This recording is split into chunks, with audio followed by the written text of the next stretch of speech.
На 17 ноември от 13 часа в спортния салон се проведе училищното състезание по волейбол. За първото място се бореха 3 отбора – сборен отбор на 12 клас, отбор на 11 клас и отбор Инфинити. Съдията на срещата беше госпожа Станка Комитова, която пое и организацията на състезанието, заедно със своите колеги, преподаватели по физическо възпитание и спорт. Играеше се на ротационен принцип, като всеки отбор играеше срещу двата си противника.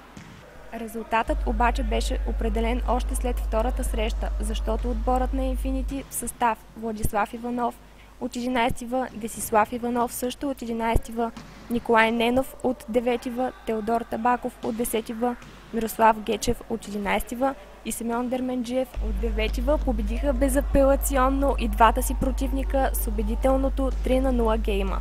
В първата среща 11Г се противопоставиха на Инфинити, но загубиха и трите гейма съответно с 25-13, 25-18 и 25-9. Втората среща беше между сборния отбор на 12 клас и Инфинити. Беше по-оспорвана в началото, но крайният резултат беше същия. Инфинити взеха решаваща преднина с 25-21 в първия гейм и последваха 25-18 и 25-12. Така с два спечелени мача отборът беше сигурен победител. Следващото спортно мероприятие ще бъде училищното състезание по баскетбол, което е след 2 дни, на 20 ноември от 13 часа. Отново в салона на училището. Победителите от Инфинити ще бъдат наградени на церемонията от 17:30 часа на 24 ноември в салона на читалището. Днес в класните стаи на училището се проведе състезанието по математика, част от Климентови дни 2009. Състезанието се провежда за 6-та година и за пореден път доказва, че математиката е един от най-трудните, но и от най-интересните предмети. В надпреварването се включиха повече от 250 участници от всички училища в общината.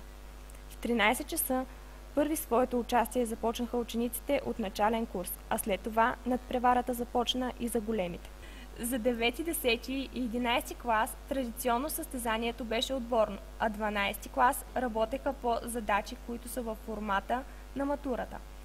Учениците от 2 до 8 клас имаха 2 часа на разположение, за да решат поставените им задачи, а тези от 9 до 12 клас – 3.